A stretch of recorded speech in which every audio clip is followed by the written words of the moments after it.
तो एक समय की बात है, ये कहानी मैं आपको जो सुना रहा हूं, आज मैं एक कहानी आपको सुनाऊंगा। सेक्शन 45 सबसेक्शन 1A की कहानी, इंश्योरेंस कंपनसेशन की कहानी। अगर कोई एसेट डिस्ट्रॉय होता है और उसका इंश्योरेंस कंपनसेशन मिलता है, तो उसका क्या टैक्स ट्रीटमेंट होना चाहिए, आज हम इसकी कहानी सुनेंगे। बहुत इंटरेस्टिंग कहानी है। ये बात 1999 से पहले की है, जब एक मिल में आग लग गई, एक्सीडेंटल फायर, और कुछ मशीन जल गए, पूरी तरह नष्ट हो गए। क्योंकि वो मशीन इंश्योर्ड थे, इसलिए इंश्योरेंस कंपनसेशन ने एक मोटा मुआवजा दिया मिल के मालिक को, जिनके मिल में आग लग गई। अब वो जो मोटा मुआवजा था, क्या ये माना जाए कि मशीन बेची गई है और वो पैसा कंसिडरेशन माना जाए कैपिटल गेन के लिए? यानी ये माना जाए कि कैपिटल गेन अराइज होगा उस कंपनसेशन पे या नहीं?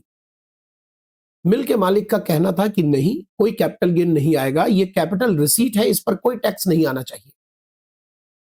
दूसरी तरफ इनकम टैक्स ऑफिसर का कहना था कि आप कैपिटल गेन में फॉल कर रहे हैं और कैपिटल गेन आना चाहिए। यह झगड़ा धीरे धीरे जाकर हाई कोर्ट से सुप्रीम कोर्ट तक पहुंचा। सुप्रीम कोर्ट में यह सेटल्ड हो गया। और जानते हैं कि यह किसके फेवर में गया? यह गया एसएससी के फेवर में। उसका रीजन बताता हूं। रीजन यह था कि सुप्रीम कोर्ट की जो दलील थी, उसका थोड़ा सा मैं क्रक्स आपको समझाना चाहूंगा। कैपिटल गेन आने के लिए दो एलिमेंट्स का होना बहुत जरूरी है। पहला कैपिटल एसेट और दूसरा ट्रांसफर। ये दो एलिमेंट्स जब तक नहीं होंगे, कैपिटल गेन अराइज नहीं होता। तो जिस मिल में आग लगी, वो मशीन कैपिटल एसेट है, अग्री। मशीन में आग लगी, मशीन नष्ट हो गया, वो कैपिटल एसेट है, बिल्कुल अग्री। लेकिन ट्रांसफर वहां पर मिसिंग था। Where is transfer? तो कोर्ट में जब ट्रांसफर पर डिस्कशन हुआ, आर्ग्यूमेंट हुआ, तो ट्रांसफर के डेफिनेशन को पढ़ा गया, जो कि सेक्शन 2 क्लॉज नंबर 47 में दिया गया है।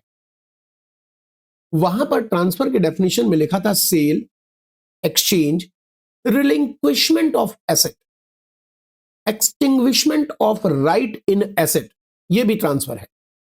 इनकम टैक्स ऑफिसर का, यानी डिपार्टमेंट का, इनकम टैक्स डिपार्टमेंट का ये आर्ग्यूमेंट था कि ये रिलिंक्विशमेंट ऑफ एसेट के लिम्स में आ रहा है, या एक्सटिंग्विशमेंट ऑफ राइट देयर इनके अंदर आ रहा है।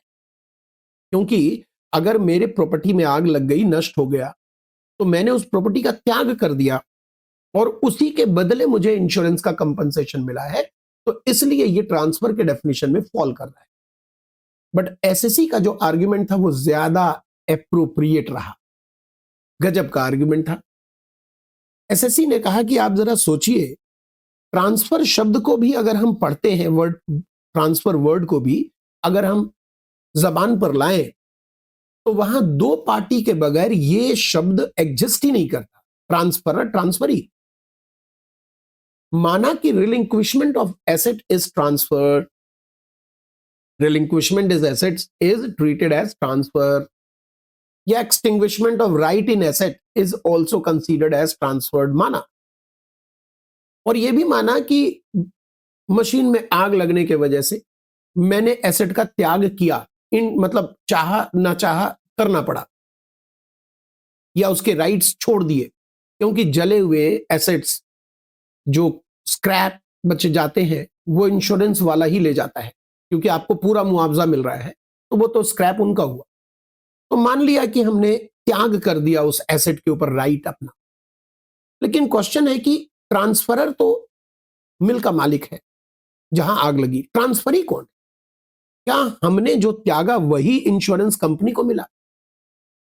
आप कहते हो relinquishment of asset is treated as transfer, मैं कहता हूं अग्री, बट इसका एग्जांपल गिफ्ट है। मैंने एसेट का त्याग किया और किसी के फेवर में किया, अब वो एसेट उसके पास है। मैं हूं ट्रांसफरर और वो है ट्रांसफरी, तब जाकर ट्रांसफर का कोई अर्थ निकलता है। ट्रांसफर शब्द में ही दो पार्टी छिपे हैं, बिना दो पार्टी के ट्रांसफर हो नहीं सकता। और इस आर्ग्यूमेंट का गजब बेहतरीन दलील के बाद सुप्रीम कोर्ट का जजमेंट था कि यस, एसेट्स का destruction is not treated as transfer. When asset is destroyed, asset अगर नष्ट हो जाता है तो उसे हम ट्रांसफर नहीं मान सकते, बिकॉज ट्रांसफरी पार्टी लैक है। यहां पे ट्रांसफरर आपको दिख रहा है बट ट्रांसफर ही नहीं है, ट्रांसफर कैसे बोलेंगे? And that's why capital gain need not be calculated. एक बारी देखिए, कैपिटल गेन के चैप्टर से आप बच गए तो बाकी के बचे चार हेड तो रेवेन्यू नेचर को जनरेट करते हैं, वहां तो आ नहीं पाएगा ये। और ये बन गया कैपिटल रिसीट। वानिया सिल्क मिल का जजमेंट था, सुप्रीम कोर्ट का जजमेंट, जिन्होंने कहा कि इसको हम ट्रांसफर नहीं मानते, इसको हम ट्रांसफर नहीं मानते। Insurance compensation is your capital receipt, no need to pay tax thereon. आप उसके ऊपर टैक्स पे ना करो, आपका कैपिटल रिसीट बन गया। इस जजमेंट को ओवर रूल करने के लिए, इस जजमेंट को ओवर रूल करने के लिए 1999 में फाइनेंस एक्ट ने सेक्शन 45 1A इंसर्ट किया। सेक्शन 45 सबसेक्शन 1A इस जजमेंट को ओवर रूल करने के लिए इंसर्ट किया था 1999 के बजट। ये ओवर रूल कैसे हुआ, हमने जानने की कोशिश की, क्योंकि दो एलिमेंट तो चाहिए ही कैपिटल गेन को लाने के लिए, कैपिटल एसेट और ट्रांसफर। तो क्या सरकार ने 1999 के बजट में ट्रांसफर के डेफिनेशन में चेंज कर दिया? क्या उन्होंने लिख दिया कि एसेट का डिस्ट्रॉय होना भी ट्रांसफर माना जाएगा?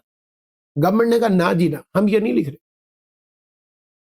हम दो एलिमेंट में से एक ही एलिमेंट पे कैपिटल गेन निकाल देंगे, ट्रांसफर के एलिमेंट को ही उड़ा देंगे।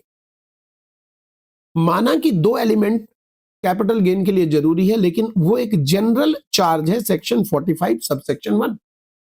यानी कैपिटल गेन के कमरे में घुसने के लिए जो दरवाजा होता है चार्ज 45 सबसेक्शन 1, वो दरवाजा तो ठीक है, दो एलिमेंट्स, दो चाबी लगाएंगे तभी खुलेगा, तभी कोई भी रिसीट कैपिटल गेन के कमरे में एंटर करेगी। लेकिन हमने दरवाजे दूसरे बनवा दिए उसी कमरे में एंटर होने के। आपको याद होगा मैंने कैपिटल गेन की शुरुआत में भी ये डिस्कशन किया था। मान लीजिए एक कमरा है कैपिटल गेन में एंटर होने के लिए, और उसका दरवाजा जो वॉचमैन है वो है सेक्शन 45 सबसेक्शन 1 चार्जिंग सेक्शन।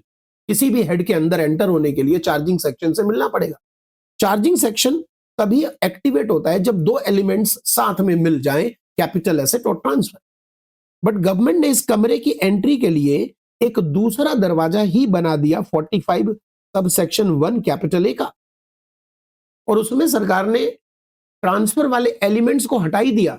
जानते हो, अगर तुम 45 1A से मिलोगे इंसान समझ के, मानो कि वो इंसान है, तो उसने बचपन से अभी तक ट्रांसफर शब्द ही नहीं सुना।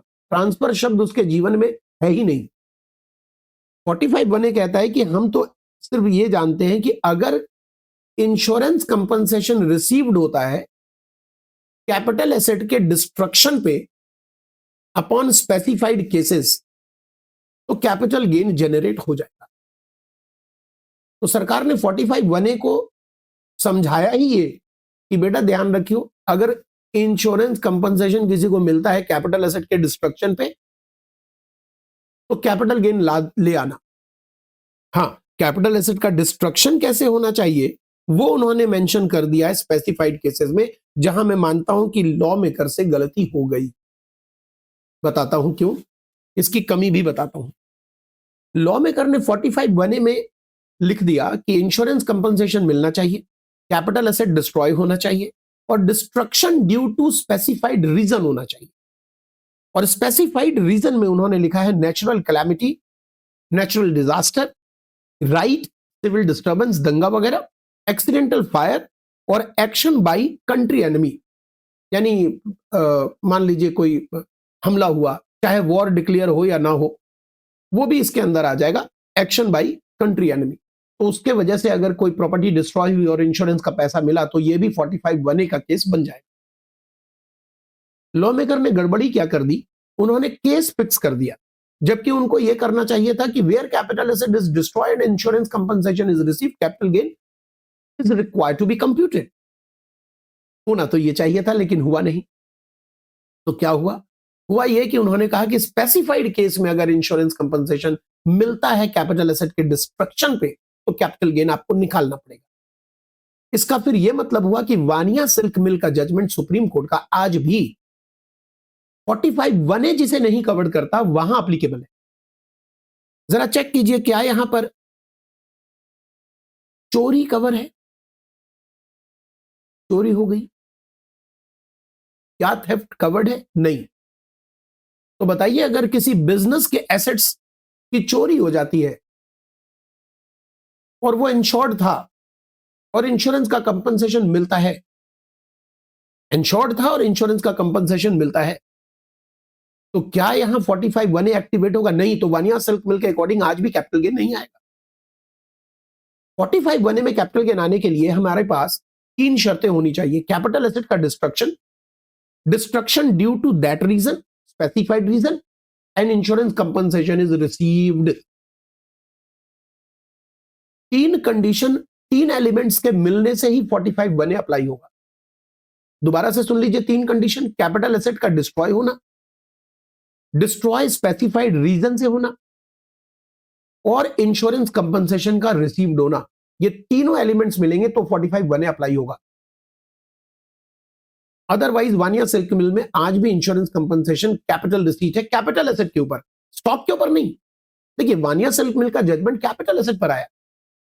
मान लीजिए आपका स्टॉक डिस्ट्रॉय हो जाता है due to any reason, specified छोड़िए, ड्यू टू एनी रीजन। अगर आपका स्टॉक डिस्ट्रॉय होता है और इंश्योरेंस का पैसा मिलता है, तो वो तो आपकी पीजीबीपी इनकम है, उसमें तो कोई संदेह ही नहीं है, कोई डाउट ही नहीं है, क्योंकि रेवेन्यू नेचर है और पीजीबीपी में आएगा। तो मैं 3 चीजें लेकर चलता हूं। मेरा स्टॉक डिस्ट्रॉय हुआ, मेरा कैपिटल एसेट डिस्ट्रॉय हुआ, और मेरा एक ऐसा एसेट डिस्ट्रॉय हुआ जो ना कैपिटल एसेट है ना स्टॉक। क्या ये 3 पॉसिबिलिटी बन सकती है? यस। मेरा स्टॉक डिस्ट्रॉय हुआ due to any reason, insurance का पैसा मिला, पीजीबीपी। मेरा कैपिटल एसेट डिस्ट्रॉय हुआ, और 2 एलिमेंट और जोड़िए, डिस्ट्रक्शन स्पेसिफाइड कारण से हुआ और इंश्योरेंस का पैसा मिला, तो कैपिटल गेन। अगर स्पेसिफाइड रीजन से नहीं हुआ, अदरवाइज किसी और तरीके से, जैसे चोरी आता है, रोड एक्सीडेंट आता है, रोड एक्सीडेंट देखिए कहां कवर्ड है, एक्सीडेंटल फायर कवर्ड है, लेकिन रोड एक्सीडेंट नहीं कवर्ड। तो क्या यह पॉसिबल है कि एक फैक्ट्री से दूसरी जगह मशीन ले जा रही हो और रोड एक्सीडेंट में, खाई वगैरह में ट्रक गिर गया और मशीन डिस्ट्रॉय हो गई, इंश्योरेंस का कंपनसेशन मिला, तो वहां भी कैपिटल गेन अराइज नहीं होगा। तो दोबारा से देखिए, स्टॉक अगर डिस्ट्रॉय हुआ due to any reason, PGBP आएगा। कैपिटल एसेट डिस्ट्रॉय हुआ स्पेसिफाइड रीजन से, इंश्योरेंस का पैसा मिला, कैपिटल गेन आएगा, नहीं तो नहीं आएगा। और कोई ऐसा एसेट जो कैपिटल एसेट भी नहीं है, स्टॉक भी नहीं है, अगर वो डिस्ट्रॉय हुआ, तो कैपिटल गेन का क्या करिएगा? कुछ भी नहीं, पीजीबीपी कुछ भी नहीं। तो फिर क्या होगा? इंश्योरेंस का पैसा नो टैक्स्ड। सर एक एग्जांपल दो ना। बताइए, आप जॉब करते हो, भगवान ना करे, क्योंकि मुझे इंश्योरेंस का पैसा लेना है तो मुझे कुछ दुर्घटना करनी पड़ेगी।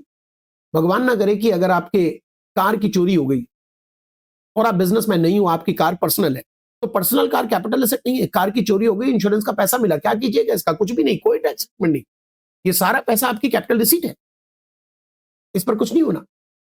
तो कोई भी अगर ऐसा एसेट जो आपका कैपिटल गेन, कैपिटल एसेट ही नहीं है, अगर वो डिस्ट्रॉय होता है और इंश्योरेंस का पैसा मिलता है, तो उसके ऊपर कोई टैक्स ट्रीटमेंट नहीं होगा। Great point. इसके लिए मैंने एक डायग्राम भी बनाकर दिया हुआ है, उस डायग्राम के साथ भी आप चल सकते हो, जो कि यहां पर है। बहुत बेहतरीन डायग्राम है, बहुत बढ़िया डायग्राम है, कमांड कंट्रोल चार्ट है।